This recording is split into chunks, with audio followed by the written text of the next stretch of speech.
ready for you? Because we have another episode of Evolution of Premerge. Tonight we're talking Island to Island. Sandra Raw, Talk Strategy, and one of the most uncontroversial episodes of Survivor. Your host. Hello, Easy Nation, and welcome to another episode of the Evolution of Survivor Strategy. This is Chapter 39. We're talking about Island of the Idols. Man, the season. The season, it sucks. It sucks because there are some great characters this season. I've been creating this list of players that are some of my favorite players that I've seen. And this season has so many good players and so many good characters, between Tommy to Lauren to Nora, like crazy Nora. I mean, she's like comparable to the coaches, to the Debbies of the world, and the Philip Shepherds. You just don't see characters like Nora on Survivor anymore. And then you bring in other players like Jamal. Like, some people didn't like Jamal. I love Jamal. I thought Jamal, just the way he spoke, and you could just tell Jeff loved Jamal. Just whenever Jamal says, "Jeff, I want you to ask this question." But and then also like players like Kelly and Janet, and even I forget what one girl's name is, but the black girl who Missy. Sorry, wow, Missy.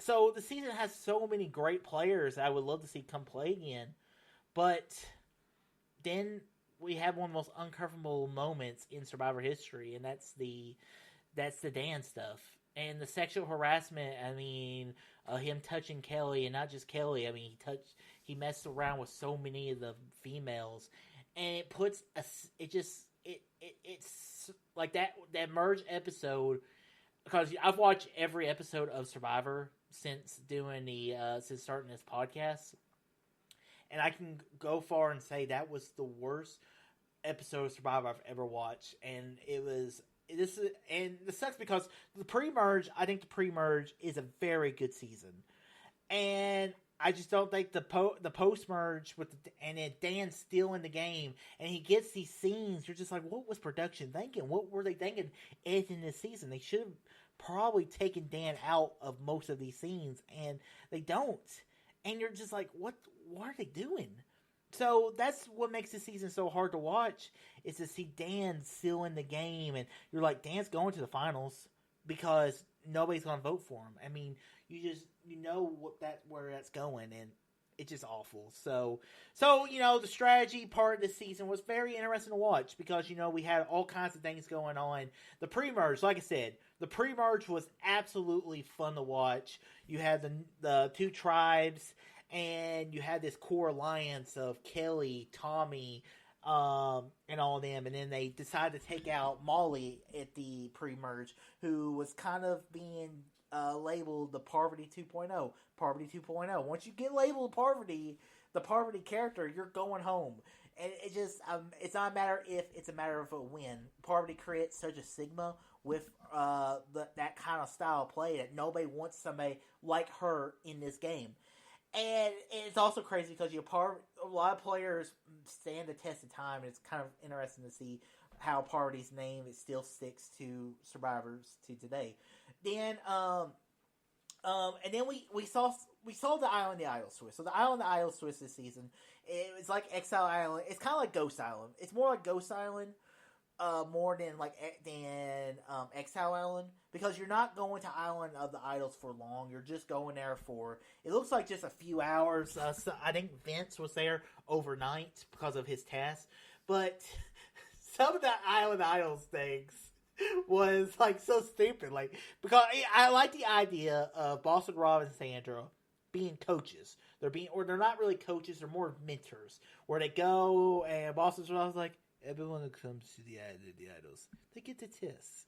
And and then the worst part, the lowest low of the Island of the Idols, was when you see an advantage hanging from a tree, and you're like, Jamal grabs it because he's like, I'm desperate, I need this. And then it's just like, there's no free lunch of Survivor. What are you talking about? All these other players that were jumping in for these advantages, going for these challenges, where you're just like you're like, oh yeah, well, that's good gameplay. Then Jamal's like, that's bad gameplay, and so I felt like it screwed Jamal. I do think Jamal was screwed no matter what he did in this moment of the season. And like I said, I hate to see Jamal go out so early because I really, really enjoyed Jamal.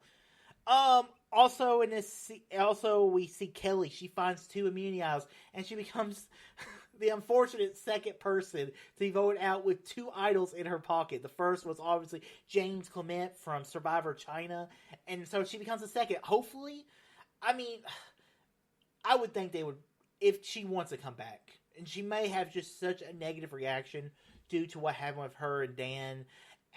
That is completely understandable. But, you know, I would love to see Kelly play again because I really enjoyed her the entire season. And when she found the 2 idols, I was like, ooh, damn girl, I mean, good job. And then, all the females this season were great. I mean, that's the thing about this season. A woman really should have won. And because I thought Lane played a great game. Missy was playing a good game. Janet, the older woman who they could not take to the finals, and she is mad about the idol nullifier. But here's the thing about it: I like the idol nullifier in the game. I think it should only be in one. I think it should may have been earlier. It should have been introduced earlier, and Dean had held on to it the entire game and then played it. I don't think there's a thing wrong with that. But that allows the players to play against a Rick Devens or Ben from just finding idols every time. So I think that's why the idol nullifier is really more in the game than anything. And for purposes like that, I like the idol nullifier. Other people may not like it, but I like the idol nullifier in that case. And it was a great move by Dean. I mean, Dean, that's another player. It was one, like, he had one of the funny moments at the beginning of the season. Whenever Vince goes, he's like, well, I think it's a good time to split votes! Split votes! You're just like, and like whenever he owes his vote commission, as someone once said, split the vote. You're just like, oh, Dean, good old DK chilling. But I will say, Tommy is a good winner. And the way he plays the game socially to make Nora feel like Tommy is terrible at fire making and that Dean is the person to take out Lauren was great strategy. And he is the first, I looked it up, he is the first Survivor player to win the game without winning one immunity or finding any idols. He is the first person since Natalie did it in Survivor Samoa. That is literally 20 seasons ago. That was season 19 because that was the season with Russell Hantz. And with so many advantages out there, extra votes, the block a vote, the first time we've ever seen that used in a season. So, I mean, with all these advantages, because we're in the heart of the advantage era, and for someone to not find it, and then to use his social interaction to have the advantages, but not be the one that is making the advantages move, it's just, I think it's really gameplay by Tommy. And I think Lauren was a good game player as well. And like I said, it sucks that the bad outweighs the good. But there were some good players this season. There were some fun moments of this season. There were some great talks with Jamal and with Jamal and the do-rag. The moments at the last tribal council before the merge was a powerful moment. And when the lane gets voted out was a powerful moment. So there were some powerful moments. It felt like, I'd say like in the last season of Edge of Extinction, where it kind of goes back to classic Survivor, where it's more about the characters. I felt these past 2 seasons builds character. And unfortunately, the Dan stuff is all we're going to ever remember. Because if you take Dan out of this season, I think this is probably a top 20 Survivor season. I truly believe that. But the Dan stuff turns into probably a bottom 5 Survivor season. And that's what sucks. And I guess you'll find out where it ranks in my Survivor rankings in a couple weeks when I do my Survivor rankings after I finish Winners at War. Can't wait to watch Winners at War. I've only saw it that one time, and I'm looking forward to rewatching it. So, guys, that ends this episode of the Evolution of Survivor Strategy. Guys, I hope you guys have a good day. Or it's 4 o'clock in the morning for me because, I'm on midnights now, but different times. But you can check this out when you can. So, guys, until next time, all too easy.